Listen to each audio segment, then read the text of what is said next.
こんにちは。今回はこのサンダーバードに乗って山中温泉を目指したいと思います。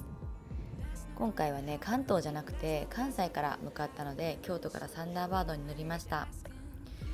昔学生の頃、私は京都に住んでいたので、このねサンダーバードに乗ってあわら温泉駅とかね、加賀温泉駅に行って、温泉をね巡った思い出があります。さて、コオロギ楼に到着しました。で、このコオロギ楼のこの向かって左側なんですけども、こちら、これコオロギ橋っていうのがあって、これはね観光名所の一つだそうです。で、なぜ今回ねこの温泉を選んだかというと、私はカニがとても大好きで、カニを食べたい、美味しいカニを食べに行くと決めてね、いろいろ調べて、そしてこちらの旅館をね探しました。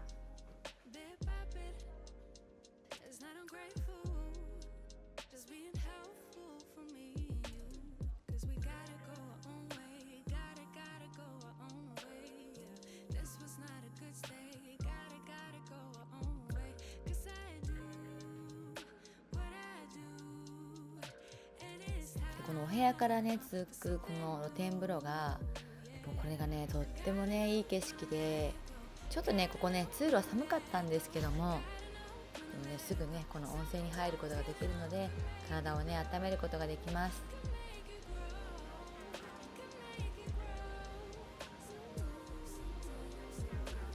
でね、お湯もとてもね適温でした。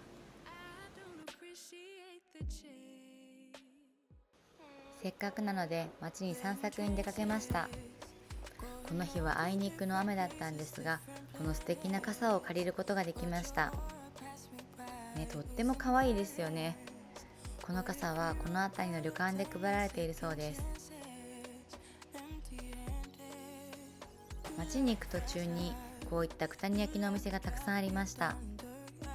シンプルでモダンなものから、もうこってこての九谷焼までいろんなデザインがありました。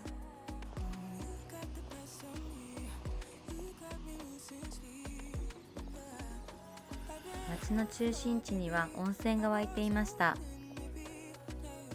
結構湯気が出ています。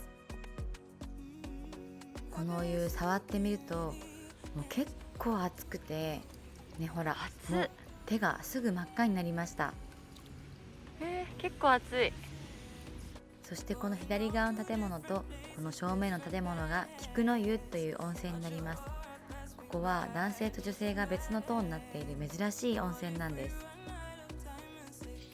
さて、この少し先にカフェがあるので歩いて行ってみたいと思います。ここは旅館に向かう車の中で見かけたカフェです。あいにくこの日はもうすぐ閉店ということで、中で食べたかったんですけども、今回はアイスティーをテイクアウトしました。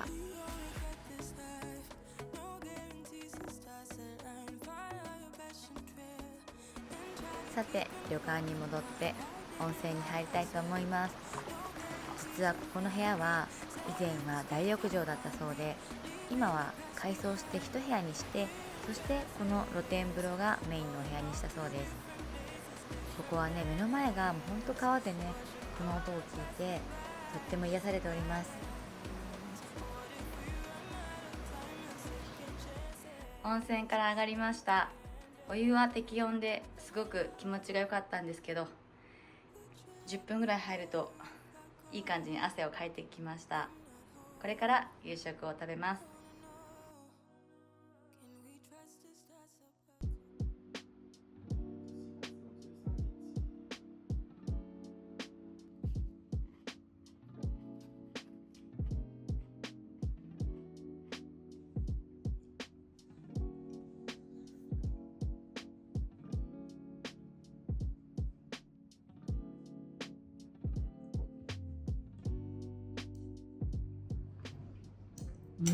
美味しい。ブランデーだって。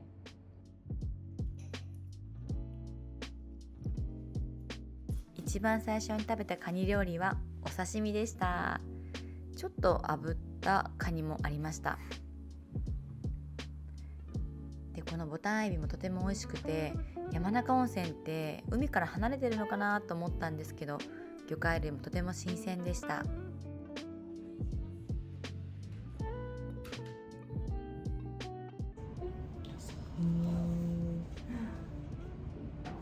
どうぞ止まってすだちでつけて、はい、お召し上がりくださいませ。はい。はい。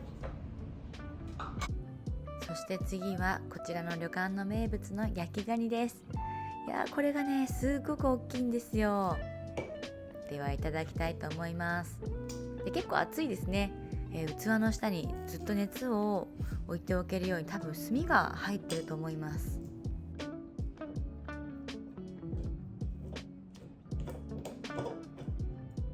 これなかなか食べ応えのあるカニでした。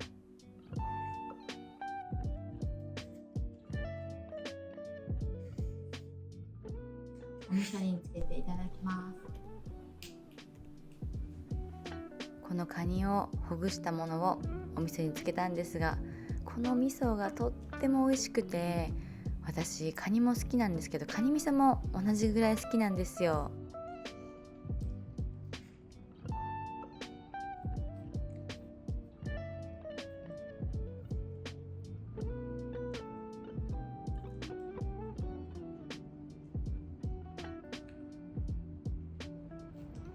お味噌美味しい。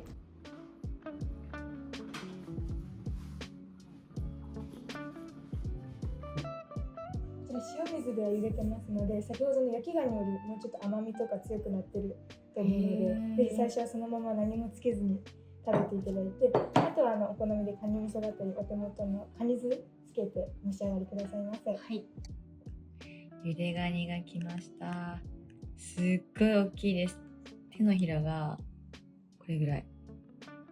ね、結構大きいでしょ？すごい。食べきれないよね。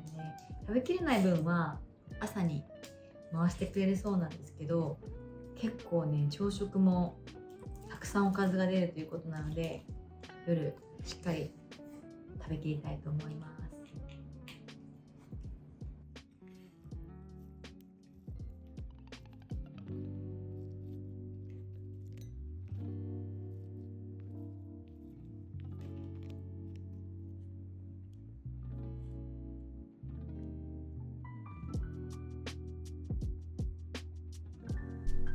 そして締めのデザートです。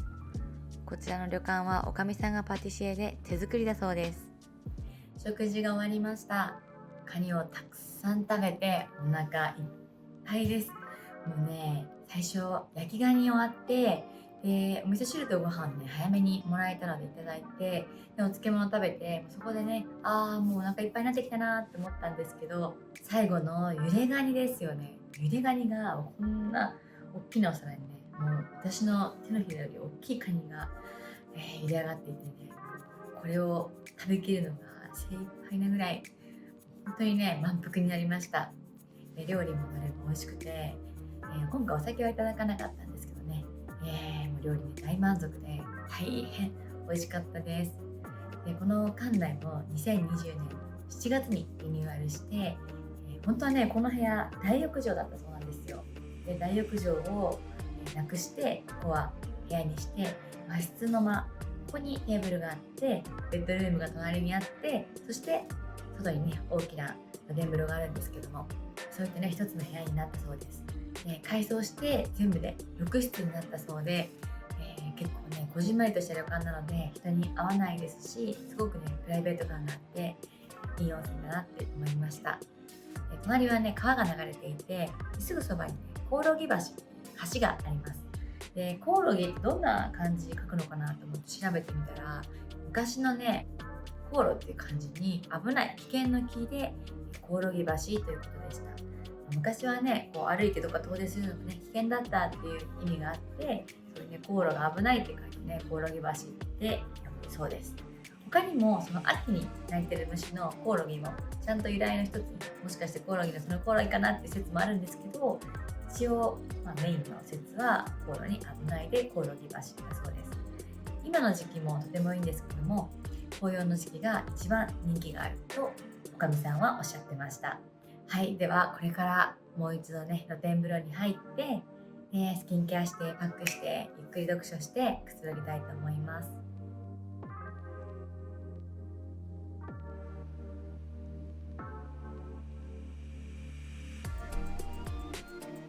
ということでもう一度温泉に入りました。そしてアメニティなんですけども、こちらのパックが2つ部屋についていました。今日はどっちにしようかなと思ったんですが、この左側のね青い方のパックを使いました。今日は早めに寝たいと思います。